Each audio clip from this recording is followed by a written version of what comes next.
అంటే చాలామంది ప్రచారం చేస్తున్నారు ఏదైతే రాజాసింగ్ యొక్క రాజీనామాని ఆమోదిస్తారు, ఏదో ఎమ్మెల్యేగా కూడా రాజీనామాని ఆమోదిస్తారు. సో ఇక్కడ కూడా ఉప ఎన్నిక వస్తుందని చెప్పేసి కొద్దిమంది రెడీ అవుతున్నట్టు కూడా వార్తలు వస్తున్నాయి. దీనిపైన మీరేమంటారు? చాలామంది కాంగ్రెస్ నాయకులు, బీఆర్ఎస్ నాయకులు పాత బట్టల్ని ఇస్త్రీ కొట్టుకొని తిరుగుతున్నారు, నేను కూడా విన్నాను.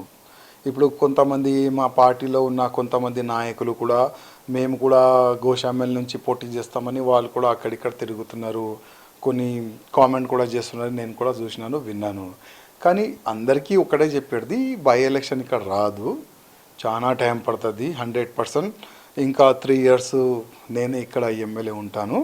ఇంకా ఒకవేళ మా కేంద్ర పెద్దలు నాకు పిలిస్తే వాళ్ళకి నేను ఎక్స్ప్లెయిన్ చేస్తాను అసలు నేను ఎందుకు రాజీనామా ఇచ్చినాను, ఏం ప్రాబ్లం నడుస్తుంది తెలంగాణలో, ఎవరి వల్ల తెలంగాణలో ఉన్న బీజేపీకి నష్టం జరిగింది, ఏ బూత్ కార్యకర్తలకి నష్టం జరిగింది, వేరే పార్టీ నుంచి బీజేపీ పైన నమ్మకం పెట్టుకొని బీజేపీలో చేరిన తర్వాత ఎందుకు వాళ్ళు పార్టీ ఇడిచి బయటికి వెళ్ళిపోయినారు, వాళ్ళ గురించి చెప్పాలనుకుంటున్నాను.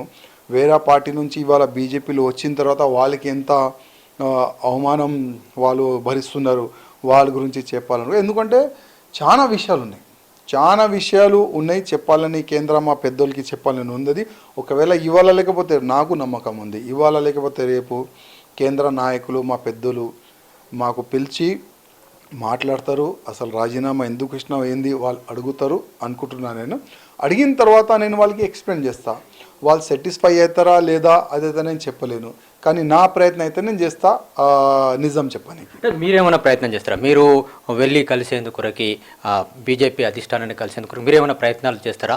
ఏం జరిగిందని చెప్పేటువంటి ప్రయత్నం మీరు చేస్తారా, లేకుంటే వాళ్ళే పిలవాలని చెప్పేసి మీరు? లేదు, నేను కూడా ప్రయత్నం చేస్తాను.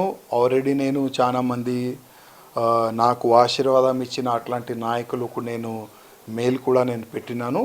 ఈ పార్లమెంట్ తర్వాత 100% వాళ్ళు పిలుస్తారని ఆ నమ్మకం అయితే నాకు ఉన్నది. సో మరొకసారి అంటే రాజీనామాను ఆమోదించినటువంటి బీజేపీ మళ్ళీ వచ్చి మీరు ఈ పార్టీలో జాయిన్ కావాలని చెప్తే మీరు మెంబర్షిప్ తీసుకునేందుకు సిద్ధంగా ఉన్నారు. ఇప్పుడు ఇది నా ఇల్లు అండి, బీజేపీ తప్ప నేను వేరే పార్టీలో వెళ్ళలేను, వేరే పార్టీలో నేను మ్యాచ్ కాలేను.